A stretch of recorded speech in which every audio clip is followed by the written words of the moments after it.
and gentlemen, welcome to the Wine and Whiskey Experience, benefiting the Boys and Girls Clubs of Central Orange Coast.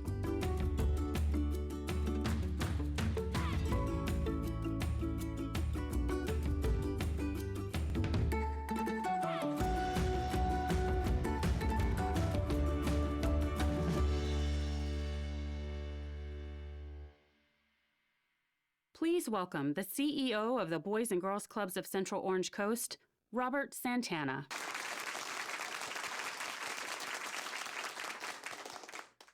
Good evening and welcome to our first ever Wine and Whiskey virtual experience. Thank you for joining us tonight.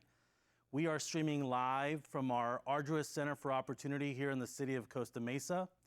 We have a fun evening planned for you tonight with terrific Italian wine and smooth Tennessee whiskey. The rules for tonight are simple. We want you to have fun. We want you to follow along, so try not to jump ahead of us. And we want you to help us make this night a huge success for the Boys and Girls Clubs of Central Orange Coast. This event is certainly different from any year prior to this, and we appreciate your continued support of our mission. Our team has put together a great, fun experience for you. We hope you're gonna have the most fun that you can have sitting on your couch. This event wouldn't be possible if it wasn't for our partners at Brown-Forman and High Time Cellar. You'll hear more about them in just a second. I'd like to thank our sponsors, but before I do, I want you to know how appreciative we are that you've chosen to be with us, that you've chosen to support our mission. You mean everything to us. I'd like to take a quick second to recognize our event sponsors for tonight, starting with our platinum sponsors. I'd like to thank Ann McPherson and the Joe McPherson Foundation, as well as Nicole Carrillo and her amazing team at Loan Depot. Thank you for your platinum sponsorship. And now our titanium sponsorship. I'd like to thank Wayne Pinnell, our board chair, and his amazing team at Haskell & White, as well as board member Kathy Stahl and the incredible folks at PIMCO. This event simply would not be possible for all of our gold and silver level sponsors. Several of you have come together to make this event possible tonight, and we thank you. You'll see those names listed on your screen. And now our board of directors. You know, during times of crisis, we see where leadership really matters.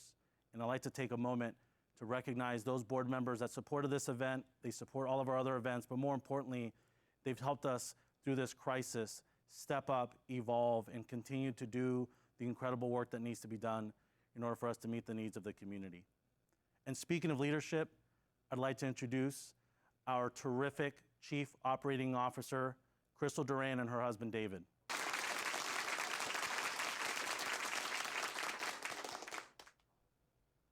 Thank you for the introduction, Robert.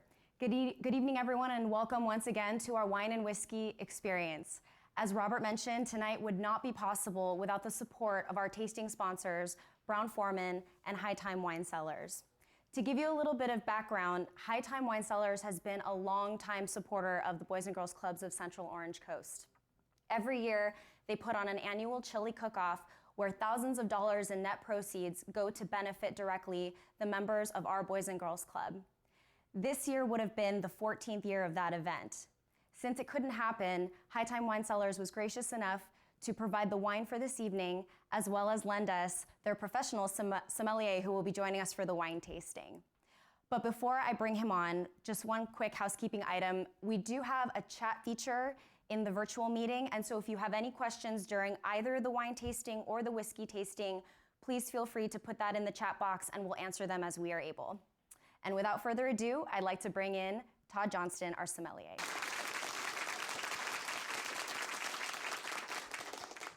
Hi, thanks for having me tonight. Appreciate it. Not only, it was great to do this event because I actually attended this very location as a child. My kids attended this location as a child when they were children, and when they asked me to do this, I was just so excited to be part of it because it's really hitting home for me. And being here today and taking a look what they've done with the place since I've been here, it's really amazing what they're doing here, and I can't think of a better time to do this to help people out because it seems more than ever it's important. So You know, we're gonna do some Italian wine tasting today. I'm guessing that most of the people at home tasting the wines with us are either interested in Italian wine or they're gonna be learning about Italian wine tonight. So we'll do a quick little preface on Italian wine. In the wine world in general, Italy tends to be a little bit kind of not as approachable as some of the other regions. Even when I was learning about wine, it was really like the last frontier for me to learn. I think one of the problems is it's such a vast, diverse region, and there's so many grape varietals that aren't necessarily familiar. You know, it's not generally Cabernet, Chardonnay, and these things that you've heard of. A lot of people don't understand that Italy was actually formed in 1861. So we've actually been a country here in the United States longer than Italy has. So it's much more, the regions are much more kind of holding on to their traditions. And the winemaking really shows in that. And you can go all over Italy. And I've heard a lot of times people say, I don't really like Italian wine. And I absolutely challenge that every time because there's something for everyone in Italy. You know, if you like lean, crisp, clean whites, that's the majority of what they do. If you like buttery oaky, we can do that. Well, they can do that.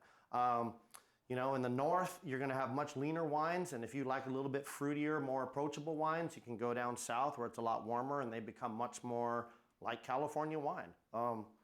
Especially the Tuscany is so much like Southern California, and in the majority of California, a lot of people very easily gravitate towards those wines. So we've actually selected a really nice array of wines here today. A lot of these wines are actually daily drinkers in my house, strangely enough. And these are wines that do really well with a lot of foods that are very easy to prepare here that a lot of us are pretty familiar with in general, or things that you could very easily get from a lot of the local restaurants. So they definitely tend to be a more food-friendly wine across the board. There's certainly things that sit well on their own, but the majority of time in Italy, when they're eating, they're drinking wine. So they do tend to go hand in hand. So if you guys do have some foods at home, it's a great thing to just kind of come along with us as we're drinking these things. And so generally we're gonna go from sparkling to red, or you know, sparkling, white, white, red, red, red. And the reds are, while they do share some commonalities, they're gonna be different in body as well. So it's actually a nice tasting they put together. We're gonna start with sparkling, which I think every event should start with a sparkling wine. Whether it's champagne or sparkling wine from California. In this case, we're gonna be tasting Prosecco today.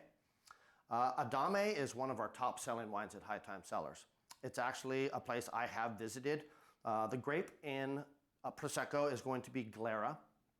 And it's right in between the level of Brut. So it's at 13 grams of sugar, 12 grams makes it Brut. So it is on the drier side with just a little bit more fruitiness to it.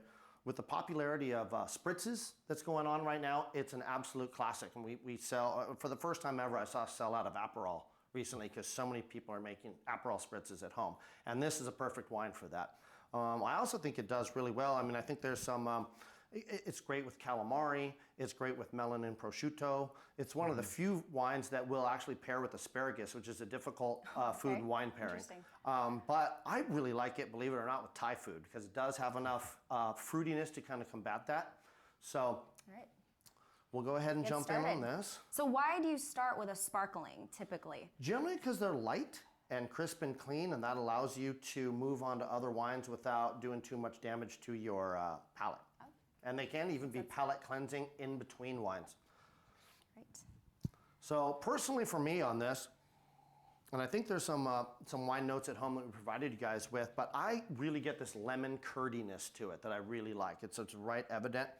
And you do, I mean, the chamomile jumps right out of the glass at you. Yeah. Now you notice it's not going to be quite as moussey as a lot of champagnes. Yeah.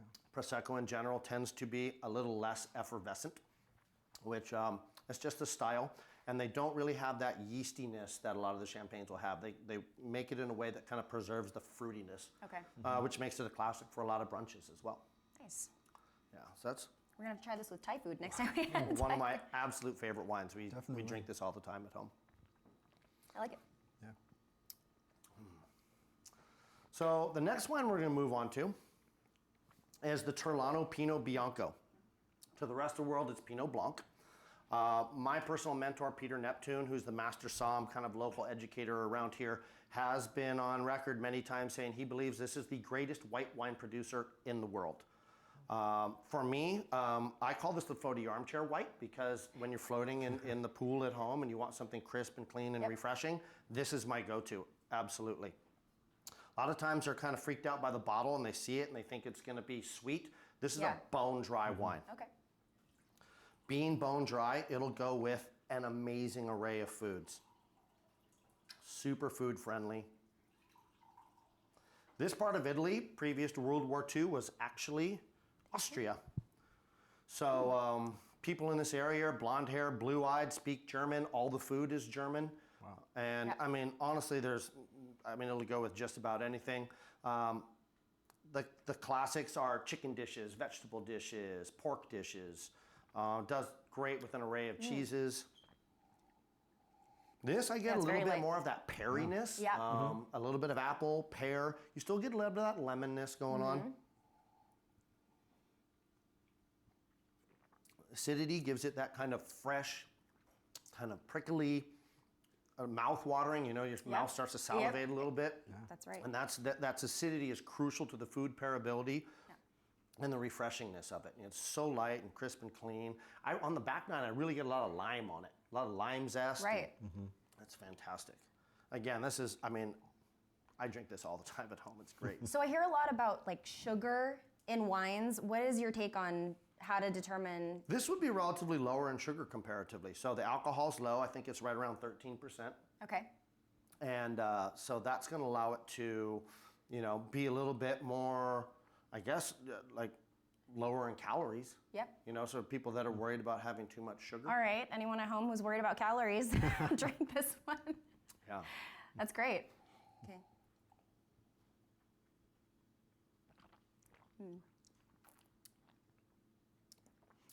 Yeah, that's an easy one. Yeah. I like it. It's very good. Yeah, this is basically where the Sound of Music was actually done. So it's a big green rolling hills. Oh, wow. Now, there's a classification system in Italy, and it's DOC and DOCG. It basically guarantees that what you're drinking is what it is in the glass. So DOC and DOCG is always going to be the higher quality wine. And when you see that on a bottle of Italian wine, you know it's going to be a very high quality. Okay. And that's specific to Italy? absolutely. Okay. Every country kind of has its own system. Right. So they've chosen its denominazione origine controllata, which is basically tells you it's I'm what impressed. it says on the label. So have you been to Italy and I have been to actually Italy, done yeah. the tasting? So Absolutely. tell us a little About bit a about year that. and a half ago, Dallaterra Imports sent me, and they're the ones that import the Adame here. I was actually in this area, but I wasn't able to go to that winery, and had I been able to, that would have been on my top list of things, but I'll go next time for that one. Yeah, yeah. Yeah. That's great. No, I like this So one. a yeah, lot. this is, really at the furthest north area in Italy you can go. Like I Okay. said, after World War II, they had to switch it over, and Yeah. but yeah, that's one I love. It's a good one. All right. So Verdicchio is actually one of the grapes in Italy that's actually known as other grape varietals in other parts of Italy. So they call it Trebbiano in other parts of the country. Here they call it Verdicchio. Now, the Marche region is kind of, I would say, if Italy is a leg or the boot, it's kind of like the back of the knee. So it's right there on the Adriatic, lots of seafood. And it's definitely a warmer area because we're now a little bit further south. So again, it's another one of those refreshing wines. You'll also see it a lot with seafood.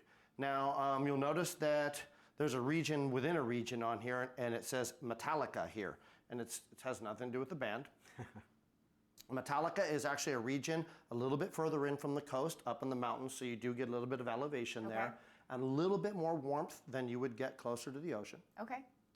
So that actually will give the wines a little bit more fruit. And when we taste it here in a moment, you'll notice it's going to be a little more what we would call broad-shouldered. and a little fruitier. Let's go ahead and jump into this guy here. Colle Stefano is an absolute classic producer, so you would get exactly what you think you're going to be getting on this. So does broad shoulder mean like it's going to have more flavors in it, or? Yeah, it's going to be a little more what they call weightier. Thank you. So it's not going to be quite as acidic and lean as the Pinot Bianco. It's going to kind of wash across the tongue and kind of sit a little bit heavier on there. So you do get a little bit more of it. If you notice, the last one was almost brilliantly clear, and you get a little bit of a greenness on this guy. Yeah. Okay. So for the novices at home, and certainly myself, what is the proper way to taste a wine? Okay, well, you hear different. Yeah. The classic thing they'll say is swirl, sniff, swirl, sniff, and slurp. Okay. So you swirl it to get a little bit more surface tension or surface area on the wine, and that's going to release more esters up out of it. And then once you smell it, that's going to allow you to smell more.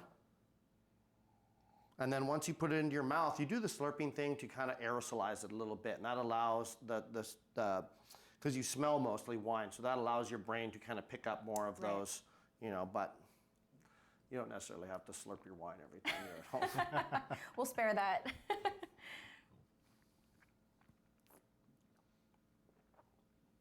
Well, I didn't necessarily see this on the tasting notes that I went home with everyone, but to me, that's a really melony wine. I get a lot of honeydew on that. A little bit of cantaloupe, and that lime zest kind of goes through. More than the actual body of the lime, I get a kind of a zestiness to it. Yeah, it's very nice. And you notice this would be something to do with the not so much the red pasta dishes, but creamy pasta dishes, especially on that area. They do a lot of fish and pasta or chicken and pasta with cream sauces, and the acidity in this wine is going to cut through the fat of the cream sauce, which kind of does an umami thing. You know what I mean? And that's a pleasure sensation for the brain. So we like it when you have a high acid wine and creaminess that allows your brain to really kind of be like, oh, I really like that. Okay. Yeah, this one's. It's a little bit of a rustic region of. I mean, it's not a super. What's the word I'm looking for? Like rich area. It's a little bit more kind of rustic, down to earth. Right. So, if I'm a Chardonnay drinker, for example, really popular wine, right? What would be kind of the Italian equivalent that I would be looking for if I go to the store and want to do specific Italian wine? Well, you can get Chardonnay in Italy. They do that, but for the most part, they don't really do the big buttery, oaky thing. Reason being is that the Italians prefer to, generally, if they're eating, they're drinking wine. And that's not always the greatest food pairability. So generally that oakiness will limit the amount of foods that can go with the wine. So they tend to back off on the oak a little bit and let the acidity and the wine kind of speak for itself. But like I said, there's something for everyone in Italy. So if you do want buttery oaky Chard, they're out there. But the majority of wines tend to be a little bit more lean, crisp, clean, food friendly, refreshing, I think. And us being here in Southern California where it's hot, I mean, even in December. It works. Yeah, I mean, these are a perfect wine for us here. And a lot of it is a Mediterranean climate. We live in a Mediterranean climate. So that's why they basically say in Italy, when you're trying to pair food and wine, well, not just in Italy, in all wine, if it grows together, it goes together. That's interesting that in Italy it would be more, wine is seen as almost a complement to the food versus building out the wine and then finding the food pairing. Absolutely, you're dead on. Yeah, it's just interesting to see how that's different between cultures. I'm all for it. And it's interesting how while the wines do share a lot of similarities, they really have their own personalities. Yeah. And they really speak of a time and a place rather than a house style. Right. You know, and every year they're going to be just a little bit different. Whereas I think a lot of times in California we go for consistency, which is kind of nice because you do. I mean, if you want to buy something, you're going to want to know what you're getting into. Right. Not always like that in Italy, which is kind of the fun about learning about Italian wines. I think it's a little bit more of an adventure. Yeah. We'll give you that one. Definitely. That was good. I like it. So let's move on to some red wines here. Now, like I said in the whites, The reds do share commonalities, but depending on where they're grown, the acidity in the body of it's really going to change. Now, Falsina is an absolute old school classic. They're also really known for making olive oils, and they have a lot of single vineyard olive oils that, all sorts of different flavors and everything. It's a great olive oil producer. They've been making wine forever, and this is what I would call classic, old school Chianti. 17 was a little bit of a riper, warmer vintage, so you will get a little bit more fruit up front, but I always tell people when they're trying to pair with the classic red sauces, this is the perfect thing because it's medium bodied, it's medium fruit, it's medium acid, so they're real crowd pleasers. Chianti, I think, has really been making a strong comeback over the last couple of years. When I go to a lot of the local restaurants and take a bottle of wine with me, 9 times out of 10 for Italian food, I take Chianti with me because they just go with the foods I'm going to order so well. All right. Yeah, so let's dig in. So what would be the, I guess, French equivalent of a Chianti? That's actually a pretty good question. I have them sometimes. It's not. It's like Cabernet is going to be more similar, I think, to Nebbiolo, which is Barbaresco and Barolo up in the north. I mean, honestly, the Chianti region is so much like Southern California. Okay. I remember the last time I was there, I was standing there in Marema, not too far from the beach. I was looking straight across at Elba, and I was thinking, like, God, this reminds me of Catalina, and I felt so at home. And I literally felt like I was at Newport Coast. Yeah. And it looks exactly the same. Yeah. And it's a warm, I mean, it's right, I would say the kneecap on the leg or the boot, you know what I mean? And so you do get this warm Mediterranean climate that allows you to have pretty ripe fruit. Okay. But I think they do tend to pick a little bit earlier than we do, so you get a little less, a little more acidity, which again helps with the food pairability, and then you don't get that over ripeness. Okay. Now, the people always ask me about what's the difference between Chianti, Chianti Classico, Chianti Classico Reserva. Now, what happened was, there was an original small property where they made Chianti, and then it became so popular that everyone started, oh, I make Chianti too, and then the original people were like, hey, we're the originators of this, and we deserve a special classification. So whenever you see Classico on the label, that tells you it's from the original geographic area within it's Tuscany. So it's a small area that guarantees that, again, that's that DOCG. Right. That's telling you, hey, now Reserva just means that they spent a little bit more time in oak, and it'll mellow the tannins down a little bit and make the wines a little bit smoother. Okay. So again, this is your classic red sauce thing. Okay. Now, for those of you at home that grow tomatoes, this is gonna hit home with you because I always get this classic tomato leaf going on. And it's a little bit of an herbal kind of smell. Yep. It's got the classic black cherry fruit on it. Yep. Wow, that's really smooth. Yeah. This one's really smooth. I like this a lot. So Todd, you mentioned 17. So 2017, was that a good year for, I guess, Italian wines? And then Californian wines, what would be some more, I guess, closer to 2020 years that people should look out for? Believe it or not, 2020 is turning out to be a pretty good vintage, other than outside of Napa Valley with the recent fires they've had. Right. But climatically, it's been a good year for ripening. Now, 2017 was a little bit hot, which again just lends towards a little bit more fruity wines, and they mitigate that by picking earlier or picking later. Right. So this is another one of those regions that's like California, that's blessed with great weather all the time for the most part, and they don't really have what we would call, we don't have bad vintages in California. We have warmer vintages, we have cooler vintages, so we're lucky like that. Really cool areas like Bordeaux, Washington, New Zealand, because it can be like such adverse conditions going one way or the other, they can have bad vintages, good vintages. Okay. But for the most part, again, 17 is something that I would probably drink rather than lay down. Right. So 14 was a very good region for that.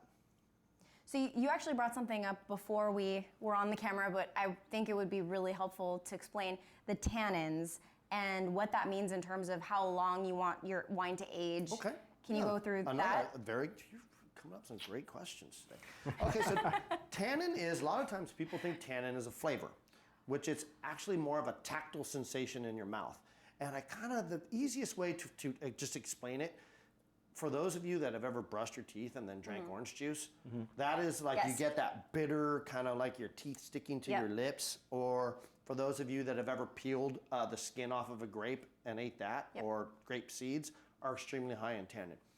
Tannin is a chemical compound that allows wine to age. So generally wines that are high in tannin, and that's Barolo, Barbaresco, Cabernet Sauvignon, Merlot, those tend to be very long-lived aged wines. And that'll give the wine its longevity. So Pinot Noir, that is a very thin-skinned grape, has much less tannin to it. Okay.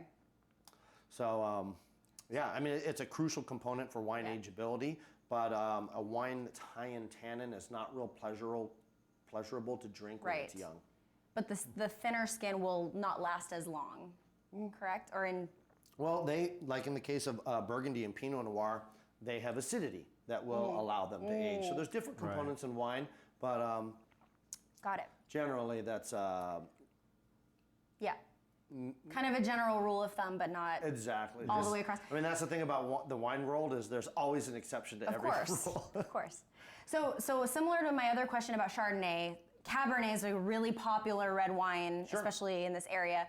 So if I drink Cab, but I want an Italian wine, what am I looking for? Well, again, if we're going to go back to Tuscany here, generally because of those DOC rules, they don't allow you to put Cabernet into Chianti because, like I said, Okay. they want you to be like, okay, this is Sangiovese. Authentic, Which yeah. is great for that is Sangiovese. They're guaranteeing you that this is 100% Sangiovese. Now, the term Super Tuscan has kind of evolved over the last 20 years because some of the winemakers in Tuscany want to play with some of these modern grape varietals. So they've started planting Cabernet and they've started planting Merlot. They've started planting Syrah, but the laws dictate that you can't put that on the label and say it's Chianti or Okay. it's Brunello di Montalcino, which is another region in Tuscany that's very popular. I do feel that the majority of people that like California Cabernet will gravitate towards Brunello di Montalcino or Rosso di Montalcino. It's a very similar style of wine. However, there's a lot of popular Super Tuscans, Ornellaia, Sassicaia, those style wines that are using 100% Cabernet sometimes, or blends of Sangiovese and Cabernet. So for people that do prefer those California style wines, there's a culture in Tuscany that's absolutely embraced that. So there is a comfort zone there. Awesome. Yeah. So you notice how this is like absolutely medium bodied. It doesn't come across as tart, which you would get from the acid. Right. Doesn't come across as fruity. It has some oak that's lending to adding a little bit of flavor and a little bit of texture without being the overwhelming dominant Okay. flavor. So that's again why it's such a crowd pleaser and I such like a it. food-friendly I mean, wine. It's a good go-to. seems very versatile. Goes with anything. Awesome. Okay. So All right. Do we really only have one left? we have two left. Oh, two left. Okay. My math is. So this is actually, I've actually heard winemakers say this before, that Barbera and Dolcetto are what they drink, while they also make Barolo and Barbaresco is what pays for the Mercedes. So, yeah, so this is another very food-friendly wine.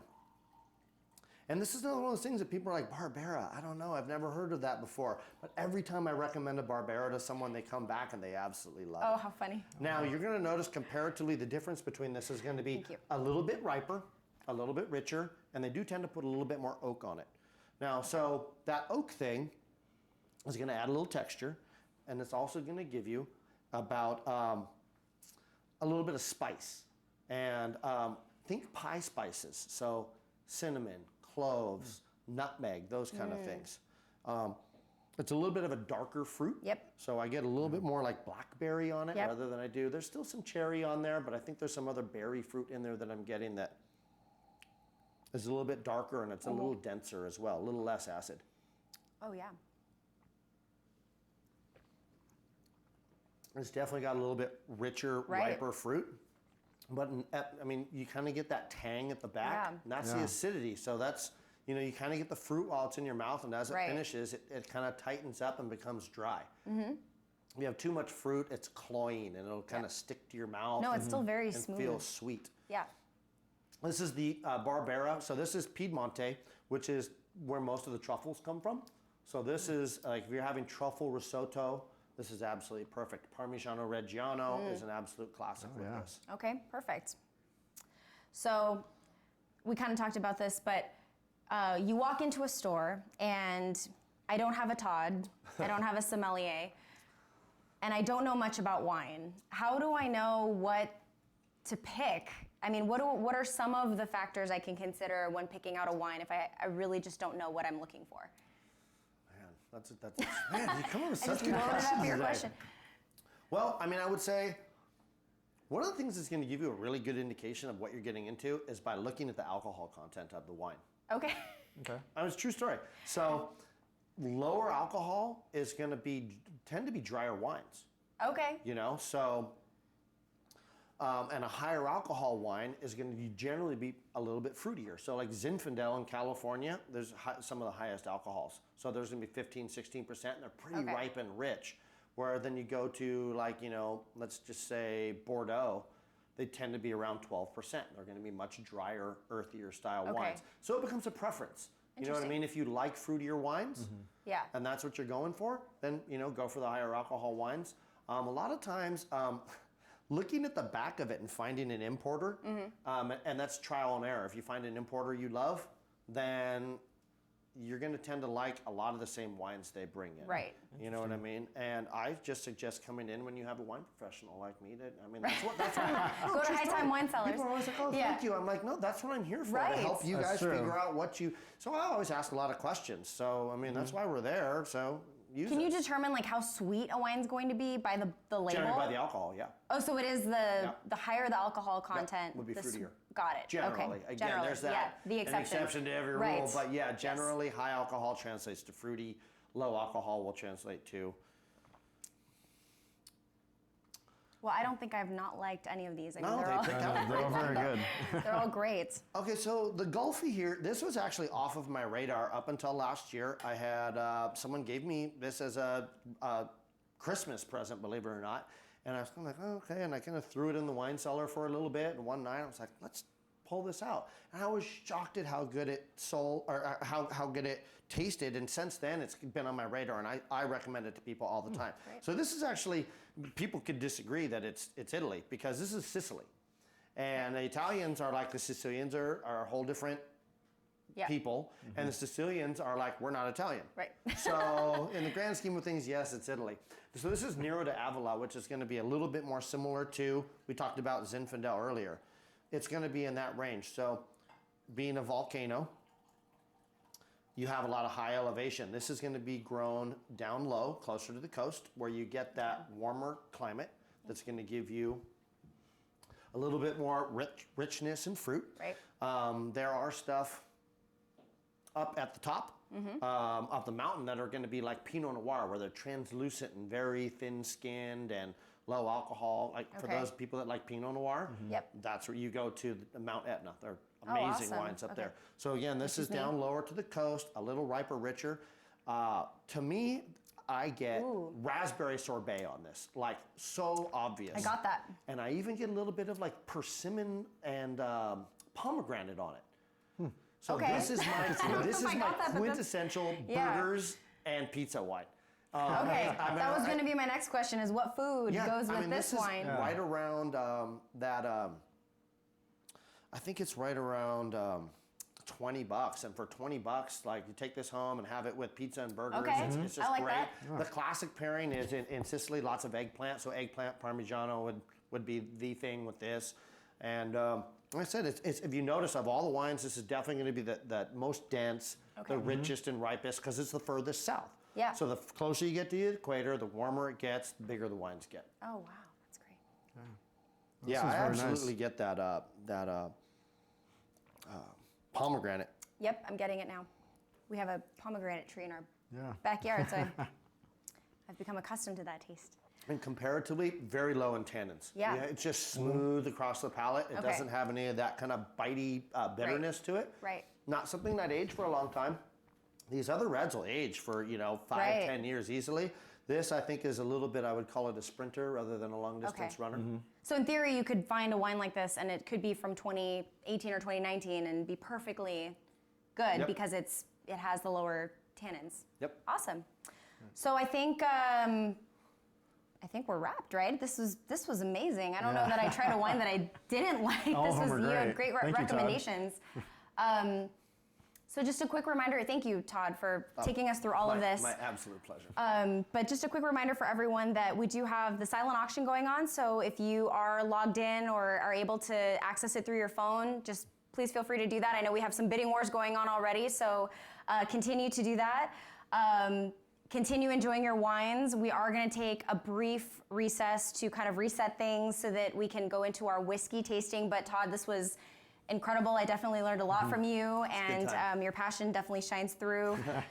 We are gonna, like I said, take a few minutes. So if you want to get, a snack, a bite to eat, refill your glass, please feel free to do that, and we will resume back here in just a few minutes with our whiskey tasting.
Good evening, everyone. I'm Mina Kim, California General Manager for Brown-Forman. Brown-Forman is proud to partner with Boys and Girls Clubs of Central Orange Coast and would like to thank them for the exceptional job they do in our local communities.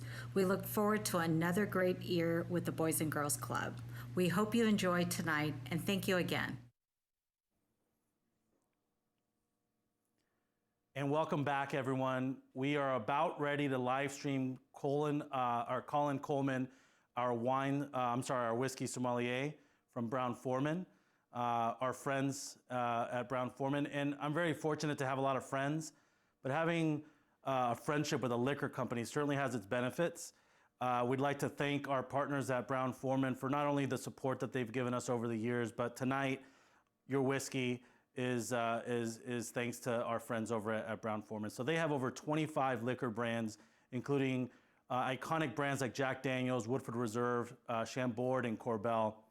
And this partnership with Brown-Forman started about 2 years ago, as we did some upgrades at a few of our facilities, and we even organized a few service projects at a local school in Santa Ana. And so we're really proud of this partnership. And again, we would like to thank them for providing your whiskey for this evening.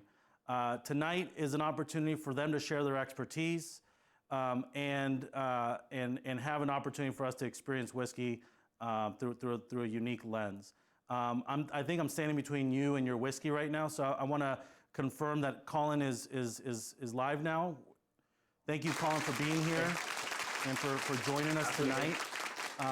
I don't want to stand any longer between us and our whiskey, so take it from here, Colin. Thank you for being here. Yeah, thank you so much for having me. Everyone out there, thank you for joining this live stream. These things are always a lot of fun, especially in these times, and I'm glad that I can be a part of this to really, for one, showcase Jack Daniel's. I, for one, am a huge Jack Daniel fan, and I am truly blessed to work for this amazing brand. Over 150 years, we've been making Jack Daniel's Tennessee whiskey. 1866 is when the distillery was first started. And it's just a true born and bred American brand. One thing I always like to point out is how many times have you seen this logo ripped off into some other shape or form, whether it be Motley Crue or Johnny Cash or something like that. You know, it's iconic. It's an American icon. And one of the coolest parts about Jack Daniel's is that Jack Daniel was born Jasper Newton Daniel. He's a real person, born in 1850, the youngest of 10.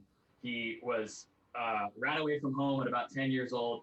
His mother passed away at his birth. So when his dad remarried, she kind of wanted her own new children, and that kind of left Jack the runt of the litter, kind of in no man's land. So he ran away about 3 miles down the road to a Lutheran minister, a man named Dan Call. And on that farm, Dan made Tennessee whiskey.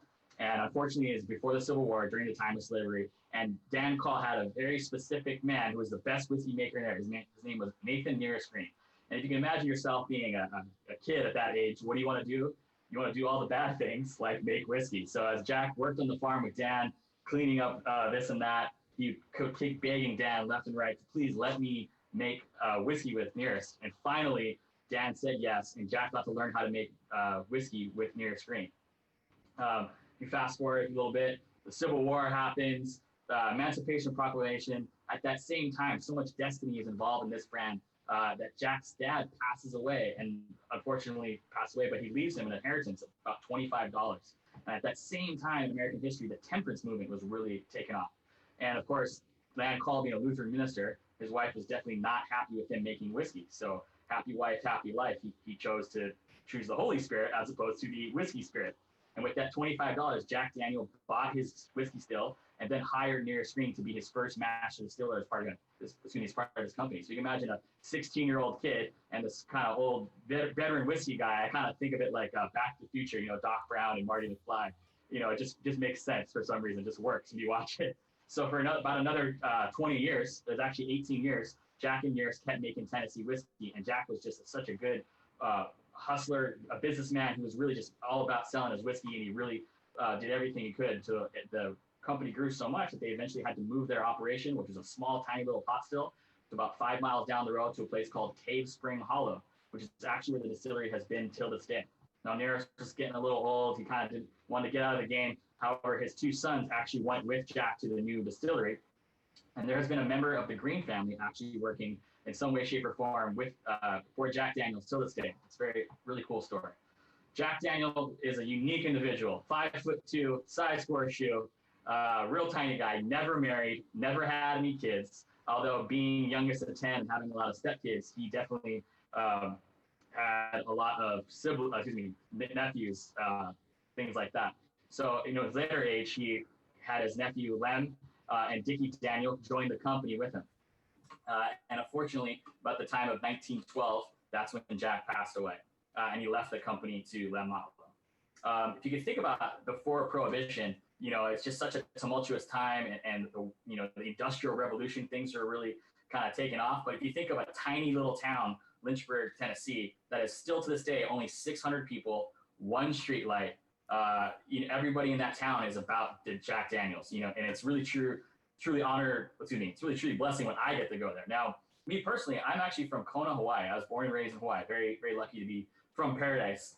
And I never really traveled a lot. And when I first went to Lynchburg, I was almost amazed because, first of all, I've never been that part of the country. But second of all, it was so green. There was a lot of rolling hills and streams. And it really reminded me of a place where I'm from on the Big Island called Waimea, which is up in the mountains where it's very green. It's like ranch land. And it really kind of made me feel at home to be in a place that was so familiar. And I thought it's just so crazy to think of Tennessee and Hawaii, and I felt a connection there. And really warms my heart that I get to represent this band every single day.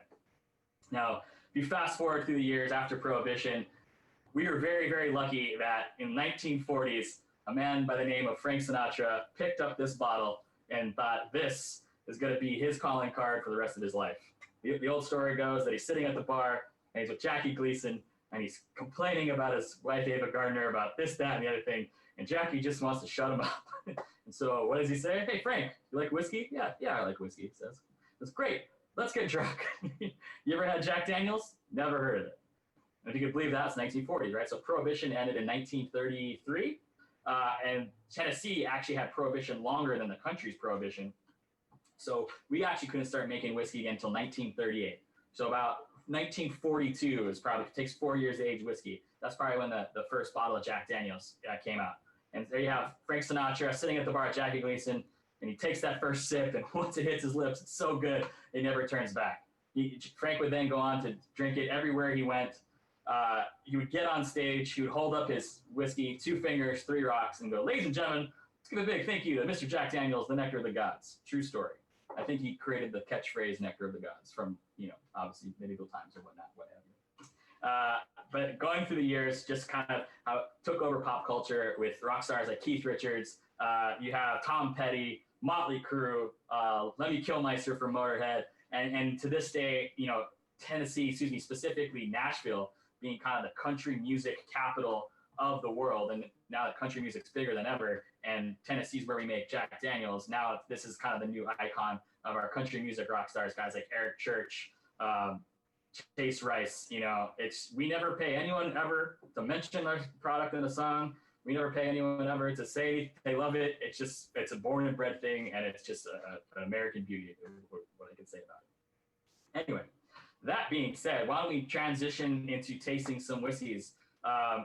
Robert, did you have any questions for me? Do you want to get going? I feel like I just earned a master's degree in Jack Daniel's history, so I want to thank you for that. I assume I'm going to be getting my certificate in the mail, as well as everyone that's hearing you out. So I'm excited to get started. I've been looking forward to this all day. I don't know if that's a good thing, but all morning I've been looking forward to this part of the evening. So yeah, kick it off. Awesome. Let's begin then. So we're going to be moving from, I think if everyone at home has a tasting mat, some people may have some food to taste with them. If not, no big deal. We got some great whiskeys. So going from my right, this side, we got our Gentleman Jack. We have our Jack Daniel's Tennessee Rye, and then our brand new Jack Daniel's Tennessee Apple. So flow with me.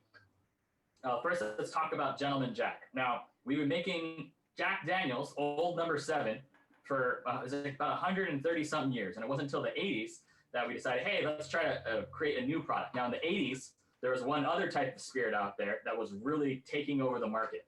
And that was this clear thing called vodka. Vodka, being kind of a Russian spirit in origin, didn't really make it into America until the 1950s, 40s. And it really started to get rise in popularity. And about the 80s is when it was just the king of everything. And what is vodka? Vodka is kind of anything.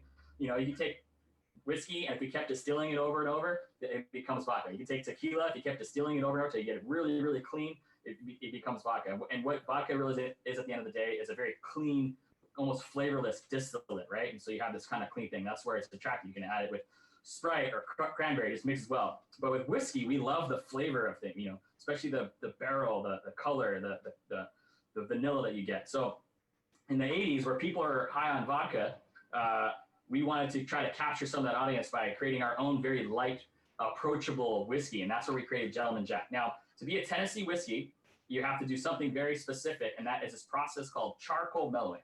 So when the whiskey comes off the still, we filter it through charcoal. We have these 5-foot wide vats. They're about 10 feet tall, and they're packed with charcoal. We have two guys who work at the distillery. They've been working there for at least the past 15 years, Darren and Tracy. They are the charcoal men. Every day, it's their job to load these ricks about 6 foot high of locally sourced sugar maple wood. They douse it with new make whiskey, so fresh off the still at 140 proof. That way we're not adding any new chemicals to anything. It's a pure process. And they light those two ricks on fire, and they crash into each other and smolder for about 2.5 hours till they're charcoal. To put it out with some water, and they grind it up into little pebbles. What is charcoal? It's pure carbon, right? It's a filter. Sometimes people get kind of misled where they think it's adding a smoky flavor, adding flavor to it. Well, you know, if you think about your Brita water filter, right? It's filled with tiny bits of carbon. It's going to filter it out. And so what it does is it kind of takes out some of the false fusel oils and some of the impurities to give us kind of a more clean flavor. So that's how we make every single drop of Jack Daniels. With Gentleman Jack, it's the same exact process, but when we pull the whiskey from the barrels, we then charcoal mellow an additional time.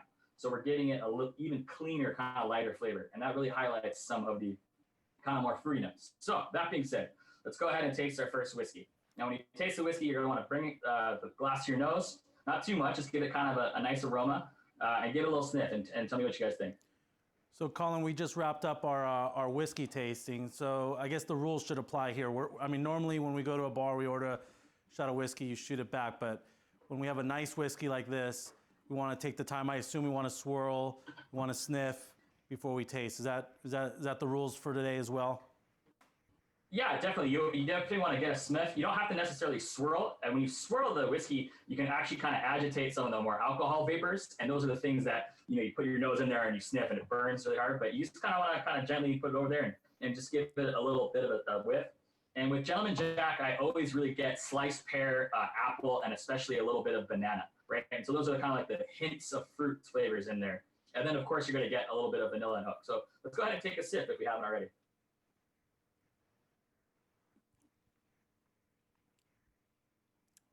Very light on the palate. How's the finish? How do you feel about the end? It's kind of almost non-existent, right? You know, when you mentioned the banana, all of a sudden, you know, maybe you're playing mind tricks on me. Whatever you would have told me, I would have tasted. I would have tasted that. But I'm now feeling that, you know, in the palate. Yeah, definitely. Those are what we call esters. So when we distill this, you know, it's basically we take some grains, right? Corn, rye, and barley. We grind it up into a powder. We put it in a big vat of your warm water, and we add yeast to it. This little bit of yeast eats the corn or the rye and the barley, and it creates, you know, it's eating the sugar components of it, and the byproduct is CO2, so it bubbles, and it creates alcohol. And it's really that flavor, that's what it's kind of adding that banana flavor to it. So each spirit is always going to have some kind of specific yeast that kind of adds it. And ours is the same yeast strain we've been using at least since Prohibition. It's kind of one of those kind of iconic flavors that makes Jack Daniels taste like Jack Daniels.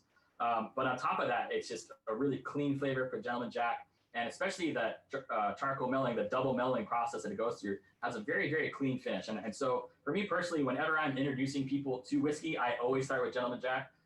Even if I wasn't working for Jack Daniels, I would say this is the smoothest whiskey, the most drinkable whiskey there is out there, hands down, period. That's my honest, personal, I'm not the Jack Daniels ambassador position. Well, as the non-whiskey expert here, I'm going to have to agree with you there. Thank you. Appreciate it. So kind of flipping the script, I mentioned we do corn, barley, and rye, right? Those are our ingredients. If you can think about any American whiskey, especially bourbons, that's kind of the majority of it. A bourbon has to be at least 51% corn to be considered bourbon. Tennessee whiskey meets that standard of at least 51% corn. Our mash bill is actually 80% corn, so it's a majority of it is corn. We had 8% of a rye grain, which you think about rye, like rye bread, it kind of has a spicy flavor to it. And then 12% malted barley. And malted barley really has kind of a cereal grain flavor to it. If you think of Scotch, Scotch is made from entirely malted barley. And so if you ever smell Scotch, it has a very cereal kind of note. It almost makes me think of, not literally, but makes me think of Cheerios sometimes. Plain, not honey nut. Now, rye whiskey is technically America's oldest whiskey. If you think of settlers coming over in the 1400s, 1500s, and so on, they're up in the Atlantic Northeast. Rye grain, which is growing in abundance, and what you're going to do, you're going to make your spirit out of what's locally sourced. And rye grew in abundance. So rye is kind of America's first whiskey. And it wasn't until settlers made it out west where they discovered corn and said, hey, when we make whiskey out of this, it's actually sweeter and it's more approachable. You know, this is before ice, this is before cocktails, right? You're distilling something and you're drinking it straight. So you want the most approachable flavor from head on. But thanks to kind of like the internet, the craft cocktail movement, you know, us millennials, we geek out on things. We kind of had a resurgence in rye. And there's very few people making rye for the past 100 years, but now it feels like it's almost everywhere kind of thing. So we at Jack Daniels, we felt we want to try our own hand at making a rye whiskey, but we're Jack Daniels. We're not just going to make any old rye. What are we going to do to make it our own version? So a lot of rye companies will have what they call a Kentucky rye. So it's very low on the rye mash bill, maybe 51 or 52%, a lot of corn and a little bit of barley. And this is the way they do it. So that way the spice doesn't overpower the sweetness. There's a lot of ryes you see out there that are 95% barley or even 95% rye or even 100% rye. And they're really trying to highlight that spicy rye flavor, right? But we wanted something that was balanced, complex, and really thought out. We wanted something you could sip, something you could put on the rocks, something you could shoot, something you could put in contact, you know, very versatile. And so that is our Jack Daniels Tennessee rye. I think it's hands down one of the best ryes I've ever had. 70% rye, 12% malted barley, and 18% corn. What makes a rye whiskey different is that it's predominantly rye as opposed to a Tennessee whiskey, which is predominantly corn. Still goes through all the same other processes of being aged in a brand new American oak barrel. And we still charcoal mellow it just like we do Jack Daniels. However, this one we only do it through 3 feet because we don't want to take too much edge off of the spice. So let's go ahead and take our rye whiskey and bring it to our nose and tell me what you smell. Tell me what you think. Well, first off, I think you implied us millennials, you included me in that. So I just want to say thank you for that. That was very nice. Just, you know, for class me to of be included in 2003, right? Yeah. As a millennial, I also agree this smells terrific. With this one, you still can get a little bit of the fruit notes, especially if you look for it, that banana note, because we use the same exact yeast for distilling all our whiskey, so it's going to have impart those fruit flavor simmers. But you definitely get a little bit of spice. If you haven't taken a sip at home, go ahead, take a sip. So you mentioned Kentucky earlier. So, you know, Tennessee and Kentucky, this is kind of that region for whiskey. What's the story? Is there beef between these two states? Is there a whiskey war going on between these two states that we should know about? You know, it's funny you said that. There is and there isn't. But, you know, right now we're going through what we call the bourbon boom. You know, and a lot of the whiskey brands you've seen out there are, they're all great, but they're actually not as historic as you think they are. There's really only a few handful of brands that have been around forever. Jack Daniels is definitely one of them. If you ever heard of Old Forester, it's actually under our portfolio, Brown-Forman. They're another classic before Prohibition brand. But a lot of other brands kind of started later in the years. And, you know, in the 40s, 50s, and 60s, Jack wasn't necessarily the king of the castle. It was other whiskeys. But bourbon started to kind of decline. But Jack Daniels just kept on rising and rising and rising it up to where now we are just, you know, everywhere, right? We're distributed over 172 countries. It's all made in one place, which is honestly amazing. But nowadays, we're kind of having a resurgence of bourbon, which my personal opinion, and we all honestly believe this in the whiskey business, that a rising tide lifts all boats, right? We all want people to enjoy whiskey. We just happen to be a little bit different than Kentucky bourbon. The main differences between bourbon and Tennessee whiskey is one's very, very obvious. To be a bourbon, you can be made anywhere in the United States as long as you follow all the rules of a bourbon, which Jack Daniels follows all the rules of a bourbon. However, to be a Tennessee whiskey, you have to be made in Tennessee. And the second, of course, is that charcoal mellowing process. So to be a Tennessee whiskey, you have to be made in Tennessee, and you have to go through the charcoal mellowing process in some way, shape, or form. And Kentucky bourbons do all the other things. They just don't do that charcoal mellowing process, and they're not made in Tennessee. So those are the two big differences. There's a couple people that have jumped in on the chat that have asked the difference between a single malt and blends and what the big difference is there. Single malt. So back in the early days of Scotch, so single malt and blends pertains to Scotch whiskey. Back in the day, blending whiskeys was the go-to way. So you had all these distillers who made whiskeys, and then you had master blenders, these people with, who refine their palates. And they'd go to different distilleries and sample different barrels. And these master blenders would then blend all these whiskeys together and put out whiskey. And the most notorious one of them all, I'd say, is Johnny Walker, right? Johnny Walker is a blended whiskey. Now, within that term blended, you also have other things where is it a different blend of non-malted and malted barley. So it's two different kind of things where now single malt was something that kind of came later in the, I want to say 60s, but it was when the whiskey, remember I talked about the whiskey industry declining? It was declining for Scotch too. And the distillers was like, hey, instead of selling our whiskey to these blenders, let's just try to make our own product. So single malt was, hey, let's just say Ben Riach Distillery in Scotland. I make whiskey. Now I'm going to put on my own bottle of Ben Riach. And now that's a great Scotch. It's 100% malted barley, and now you have your own single malt Scotch. And they're trying to definitely carve a name for themselves of their own way. So single malt technically just means coming from one individual distillery. Now, blended whiskey, that's a whole nother kind of convoluted thing with Canadian whiskey and this and that. We're taking all different types of whiskey, corn whiskey, rye whiskey, wheat whiskey, blending it together. But that's whiskey 102. We're going to stick with whiskey 101 for now. So, did you taste the rye whiskey? What'd you think? I loved it. I like having a rye at home, and so this is right up my alley. I'm a big fan of this. Makes an excellent old fashioned, a perfect Manhattan. I also like, being from Hawaii, I have an affinity for tiki cocktails. So I actually like using the rye whiskey in place of rum for fun tiki drinks because the spicy flavor of the rye definitely cuts through flavors like pineapple or almond or jat syrup type of thing like that. I'm going to write that one down. That's a good tip.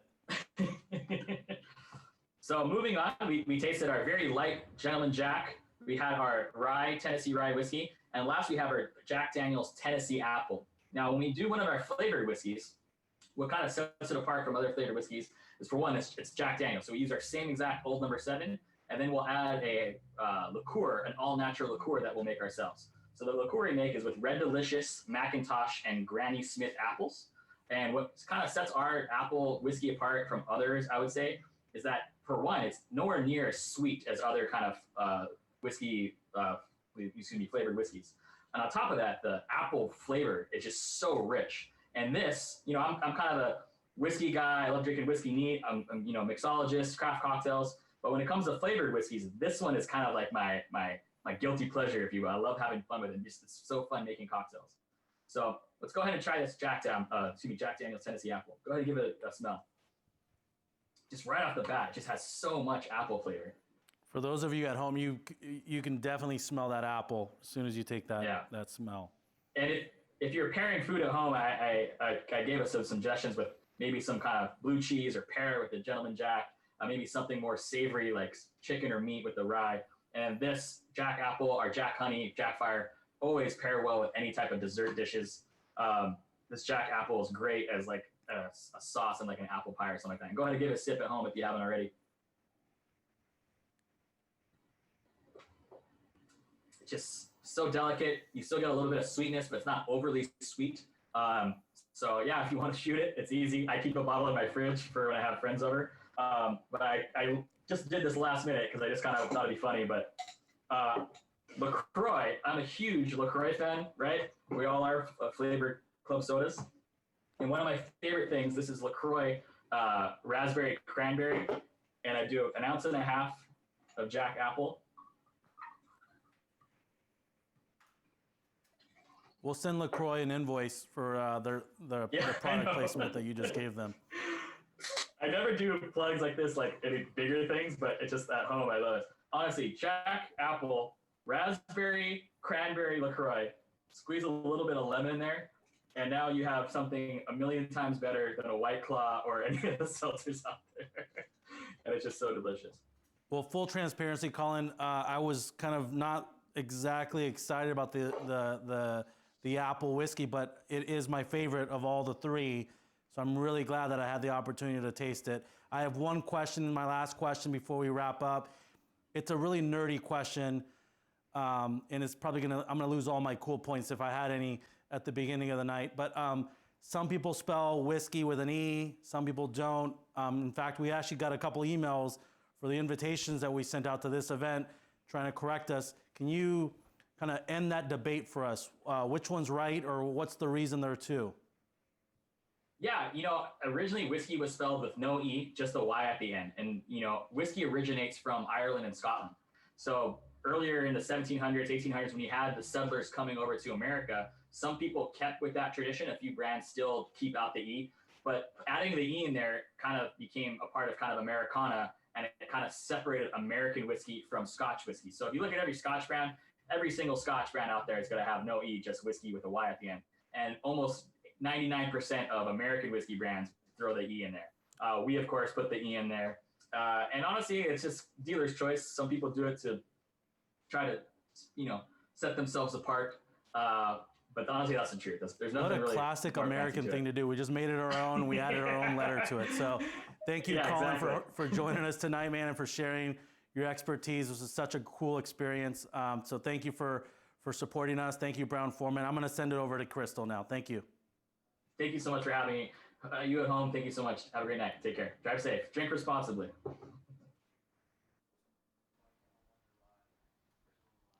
Thank you, Robert. I hope everyone enjoyed your wine and whiskey tastings tonight. Huge thank you again to Colin and Todd for sharing your insight and expertise. Todd's still sitting over here. He's trying to get back to high time. Shows how much passion he really has for what he does. But really, thank you again for sharing all of that with us and for taking us through this experience. And again, a huge thank you to High Time Wine Cellars and Brown-Forman for really making this event possible. We couldn't say it enough, so thank you very much. We're gonna shift into why we're really here tonight. Talk about our Boys and Girls Club. Our club's mission is to ensure every child has mentors and champions in life. We exist to provide our members of Costa Mesa, Irvine, Newport Beach, Santa Ana, and Orange with the tools, resources, mentorship that they need to graduate with a plan for their future, to be successful, to become global citizens, and to inspire future generations. And as you can imagine, the COVID-19 pandemic brought on an onset of challenges that we could have never predicted.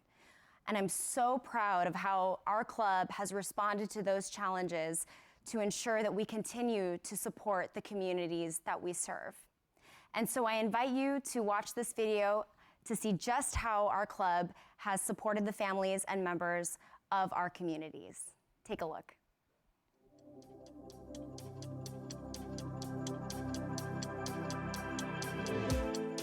As a mentor organization, our Boys and Girls Club is firmly rooted in its commitment to support our youth and our communities with whatever it takes to help them pursue greatness.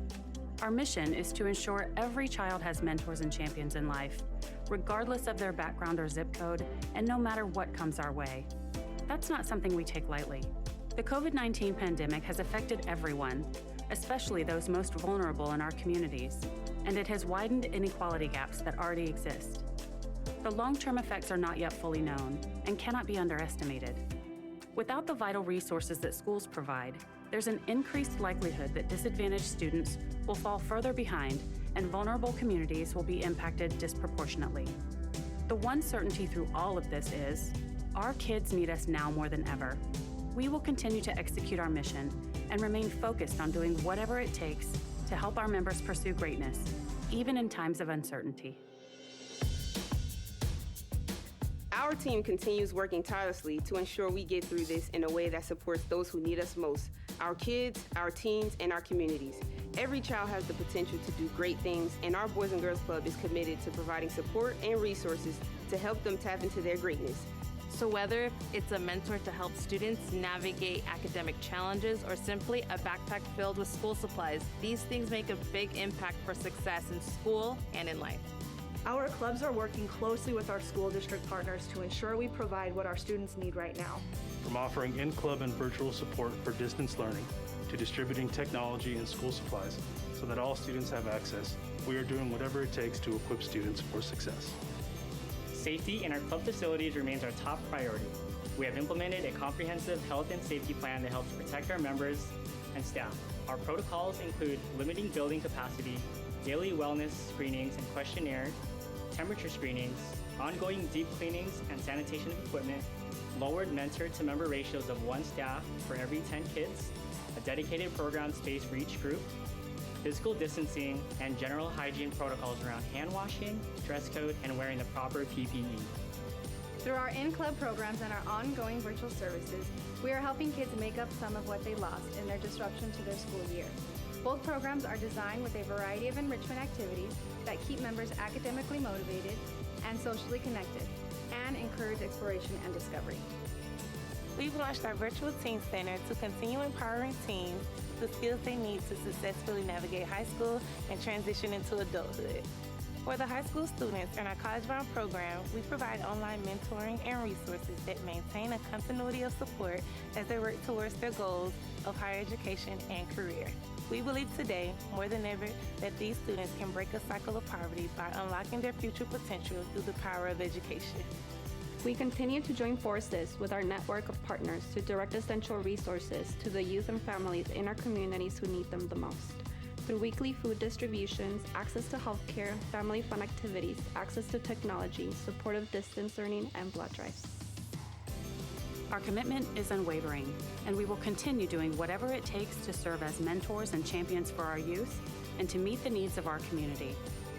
During these unprecedented times, we are all defined by our collective impact, all of us committing to do our part, and understanding that we all have the power to effect positive change. We're doing whatever it takes. We ask you to do everything you can. Join us in supporting the youth we serve and helping them continue to pursue greatness.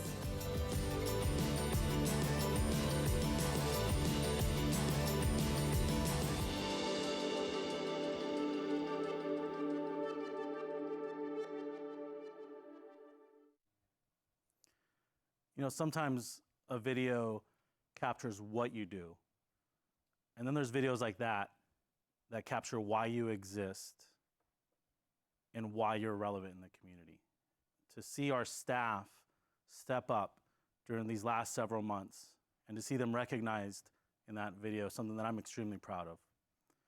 To see our kids happy, and even though their faces are covered, you can see them smiling. You can see their energy as young people.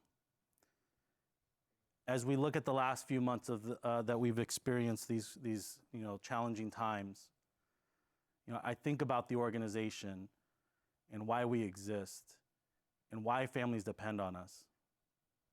And tonight, it's an opportunity that we have to support the great work of the mission of the Boys and Girls Club. As we do whatever it takes, we ask you to do whatever you can. You know, this organization, our Boys and Girls Club, has been around for over 75 years. To think about the amount of lives that we've touched and how many kids have walked through those doors.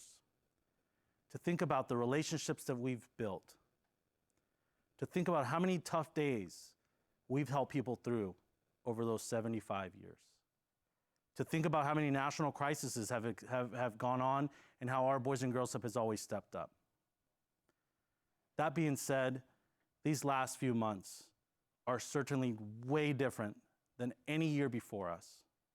And I hope that we never get to see the amount of pain and suffering that we're seeing in our communities across this country ever again. But I think about the mission of our Boys and Girls Club. And I think about the founders of our organization, those people that came together in the beginning with a vision for the future of our Boys Club. And I don't know that they could ever have imagined that we would be doing what we're doing today or serving the amount of kids that we're serving today. But I do know that as a mission-driven organization, we've always remained focused around serving the community. You know, our mission is to serve kids through mentorship, to make sure that every child, no matter their background, no matter their zip code, no matter the color of their skin, that every child has the opportunity to reach their full potential. And we do that through mentorship. We build these relationships with kids to make sure that they know that we care about them, we believe in them, and we invest in their future. I'm a product of mentorship just like you're a product of mentorship. I've never met a successful person that is self-made. We all have benefited from the generosity of other people. That's the core mission of our organization. We're also here to provide champions. That's you. We provide a voice to those that don't have a voice. We provide opportunities to those that deserve the opportunity to pursue their greatness. We exist to make our communities better, to strengthen our families, and to unlock the potential that exists in every single child. So our mission hasn't changed. If anything, our staff, our board, our volunteers, you, our community, have stepped up to do more. Because during these difficult times, families need more of us. Everything that we're doing today is different from what we were doing 12 months ago. And whether that's providing meals to families that are food insecure, technology and internet to kids that don't have access to the internet, whether it's organizing blood drives with the American Red Cross to ensure that our hospitals are resourced in order to meet the needs of the community, whatever it takes, our Boys and Girls Club is evolving. And I think about that 8-year-old girl that's learning to code in our Boys and Girls Club and is being inspired to be a leader and is building the confidence because of the resources and the mentors that we're providing her. I think about that 18-year-old boy that just got admitted into college, and during all this difficult, chaos that we're seeing, that young man is gonna be the first in his family to go to college and break the cycle of poverty. I think about how 3 weeks ago, Rima, our general manager at our Santa Ana club, was sitting in her office and she looked out her window and she saw these 2 boys sitting across the street in a parking lot, and she does what we all do at the Boys and Girls Club. We lead. She went over there and she introduced herself to these 2 boys. She found out that they hadn't eaten and they had no internet and they were trying to gain access to the Wi-Fi from the school. She did exactly what we expect of our leaders. She introduced herself, she built some rapport, she invited those boys into the Boys and Girls Club. They're now members. And since then, she's had a chance to meet with her parents and find out that they needed more than just those services. She found out that they needed clothes and they needed food. That afternoon, she went to the store, she bought their family resources, groceries, and clothes to make sure that we did whatever it took to support her family. I think about that single mom that needed the Boys and Girls Club before this crisis and needs us today more than ever. As we've done community-based surveys and we've talked to our families, people have lost their jobs, they've been reduced work at their work. There's more stress and there's obviously a lot more pressure to our families. As I think about all the pain and the suffering that we're seeing in this country, I also think about the story of resiliency.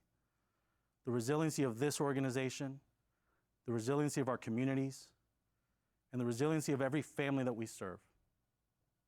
You make that happen. You are a champion and a part of our family.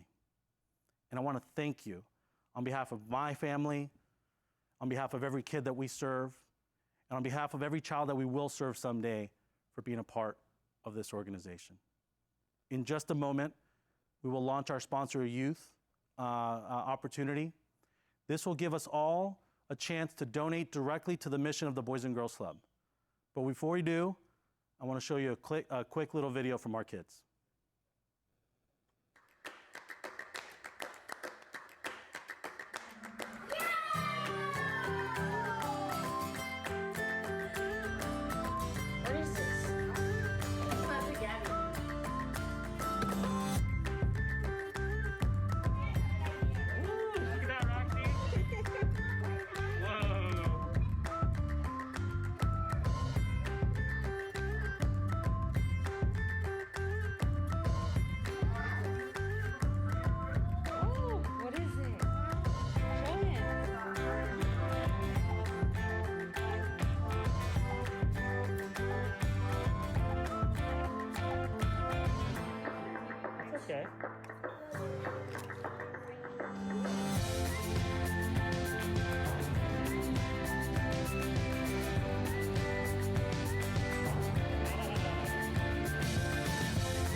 I just wish I could be half as cool as those kids. And every time that I try to do any one of those dance moves, things start to jiggle, and I'm walking funny for the next week. We're about to kick off our Sponsor Your Youth part of the evening. This is the most important part of the night. This is when we have the opportunity to donate directly to the mission of the Boys and Girls Clubs. In just a second, we're going to go through the different giving options. I'm going to ask you to just kind of slow down, and we're going to go at the right pace, so don't do anything just yet. As you give tonight, I'm going to have this screen here next to me. It's going to have a thermometer. It's going to show us how we're doing for the evening. And as you donate, your name will go up on this screen. So just follow along with us. And so I'm just going to take a quick pause. If you haven't done so already, this is a great opportunity for you to pull out your phone or your iPad. I'm going to take a quick second to let you do that. I'm watching you right now. So yes, right, yes, pull that out. Is that a flip phone? Are you using don't use the flip phone. That's not going to work. I need you to use an actual smartphone device. Yep, that's it. Yep, that's it. All right, we're about ready to get going. So we're going to start off at $25,000. And before we do that, I just want to share that we have a donor that has, out of the generosity of their heart, made a pledge to 25, but I'm going to speak about them in just a second. Right now, before we move on to the next level, I just want to see if there's any donors that are out there right now that would like to join our donor, who I'll speak about in just a second, at a gift of $25,000. And before you do that, actually go ahead. If you're going to give 25, you can do it whenever you want. I'm not going to slow you down. Before you do that, a gift of $25,000, what would that do? So that would support, for the next few months, the emergency services that we're offering at our Santa Ana Club. This includes the weekly food program. We've handed out over 100,000 meals just over the last few months. We're organizing blood drives. We're giving out resources like laptops and books and all these types of emergency type resources to families who are most vulnerable during this crisis. So a gift of $25,000 would support that effort over the next few months. So I just want to take a quick second. I'll give us a few more seconds. And I think we'll, that's in a second, this will update with our thermometer. You'll see the QR code too, that's available. If this might be also a good opportunity, if you have the giving page open, this is a good time on your smartphone to copy that little page and text it to some of your friends that are not joining you tonight. And what I ask is, think about your friends, your coworkers, or your family members that share the same level of passion that you do for the Boys and Girls Club, and invite them to join you tonight in your giving. I'm going to move on to our $10,000 sponsorship option. So $10,000 would support our College Bound program. This means that we're providing resources to high school students to make sure that not only they graduate on time, but with a plan for their future, helping them with the critical advice that they need in order to navigate financial aid and scholarship and the college application process. I want to thank those donors that have given so far. Before the night even started, we had raised over $21,000 in sponsor use. So we want to thank those donors. As of right now, we have raised $187,300. I want to recognize, was that Jim McPherson just gave $20,000 to the Boys and Girls Club. So thank you, Jim, for your continued support and your advocacy and all that you do. Adam Dooley at $1,500. Some of you have figured out that you can give a different option. On the giving page, there is a little white button with a $ sign that says donate. You can choose your own amount if you want to go rogue and you don't want to go with any of the stuff that I'm doing right now. So thank you for those that gave at $10,000. We sincerely appreciate your support. I want to take a quick pause, and I want to reference that donor that I mentioned earlier at $25,000. I want to reference and recognize and thank, on behalf of every kid that we serve, Ann McPherson and the Joe McPherson Foundation for issuing a $25,000 match for any gift $5,000 and below up until $25,000. So that means that any gifts that we give now and moving forward will be matched by the Joe McPherson Foundation. I just cannot express how much appreciation we have for Ann, Peter, and the McPherson family for all that you do for our kids in the community. A gift of $5,000 will be matched and will go directly to support our makerspace, our STEAM programs, all the enrichment and health initiatives. Some of these are in person, some of these are done virtually right now, but all of them have impact. And as what we've learned over the last few months is that while the academic piece is certainly a big component, the social emotional piece, the ability to connect with our mentors and build those relationships is as important as ever. And so I want to thank Mike Groff for your donation of $5,000. Nicole Carrillo, our treasurer, for $2,500. Thank you, Nicole and Keith. Marcelo, thank you, Marcelo, for your gift. Some of you are already ahead of me, and so I'm going to start picking up the pace. Our next giving level is at $1,000. $1,000 allows our Boys and Girls Club to keep our fees affordable for every family that we serve. Fees will never be an obstacle for service at our Boys and Girls Clubs. And thanks to the gifts that are at this level, we offer automatic discounts to families that are veterans, single family, or need tuition assistance. And so thank you for your contributions to this level. Richard and Darlene Sanchez, thank you so much for your gift of $5,000. We have so far reached, just so I want to take a quick pause, we're at $217,000 of our $225,000 goal. So we are very close to reaching our goal for the evening, and I want to keep this momentum moving forward. I want to then give it another second or so before we move on to our next level of giving, which is our $500 sponsor a youth option. We have our holidays coming up, and as many of you know, the holidays are a very important time for the Boys and Girls, so this is when we bring the holiday spirit to the families in the community. And while it will look different, we do have the plan in place to make sure that we're providing food and Thanksgiving meals to families during Thanksgiving week, and we will be getting toys to our kids during Christmas. These activities that we organize in the community are more important than ever. While our families may be away from us in some cases, they're not alone, and we want to make sure that we send that message to them loud and clear. And so a gift of $500 would support Thanksgiving and Christmas, and I just realized that we have just passed our goal of $225,000, and we are still moving forward. Thank you, Travis and Candace, for your gift. As we move forward, I want to move to, we haven't gone to 250 yet, so I want to do 250. For those of you that have not given yet, a gift of $250 would go to support the incredible work that we're doing at the Boys and Girls Club to ensure that these services are being offered. And if $250 is still too high for you, again, on your donate page, there's a little white link with a $sign. You can click any amount. And this is the time that we ask that everyone do something. And as we're saying it, we're doing whatever it takes, and we're asking you to do whatever you can. Our grand total so far is $228,000.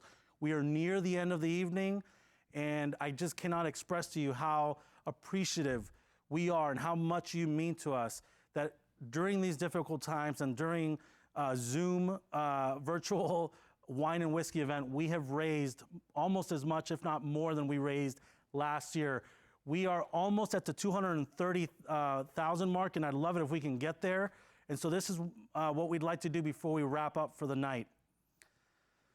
I want to take a quick breath, and I want you to take just a quick moment to just pause.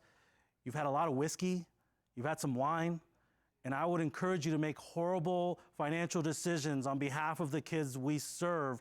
Don't worry, you won't regret it. And so this is the opportunity to do two things. If you've already given, but would you like to give more, you have between now and next Saturday, we're going to keep the Sponsor a Youth link active for the next week. So if you have a change of heart and you say, you know what, I left a little bit more in my wallet and I'd like to give that to the Boys and Girls Club, you have a few more days to do that. And the other thing is this, and I asked of it earlier, I personally ask you for a favor. Help us find more people like you. So this is a good opportunity. Tomorrow morning, after you've had your coffee, but before you've had your afternoon shot of Jack Daniels, I want you to copy the Sponsor a Youth link and send that to as many friends that you have that would share the values and the passion of this organization.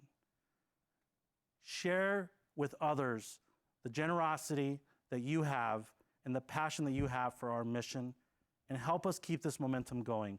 We just cleared $231,000 for the evening. And before we close out, I want to say something. These last few months have been horrible. They've been tough, they've been stressful, and I just can't tell you how much we appreciate you. These are stressful times for all of us, and we're all experiencing this pandemic through a different lens. But one thing that makes us special is that, yes, we have our priorities and we focus on our family and our friends and our work, but you've chosen to support this organization, our Boys and Girls Club. And that's something that we will never forget. That when we needed you most, and when our community was in pain, you chose to do the right thing. You chose to invest in kids and support families who are most vulnerable. I can't tell you what that means to us. I just want to tell you we love you, we miss you, and we can't wait to see you very soon. Please be safe. Our best goes to you and your families and your loved ones. Thank you for supporting tonight, and we'll see you soon. Thank you for coming. Have a good night. Thank you for joining us tonight and helping ensure we can continue doing whatever it takes to help our youth pursue greatness. Remember that the silent auction closes tonight at 10 o'clock, so keep bidding on your favorite items. And please share your photos on our social media, tag us, and use the hashtag Wine and Whiskey Experience.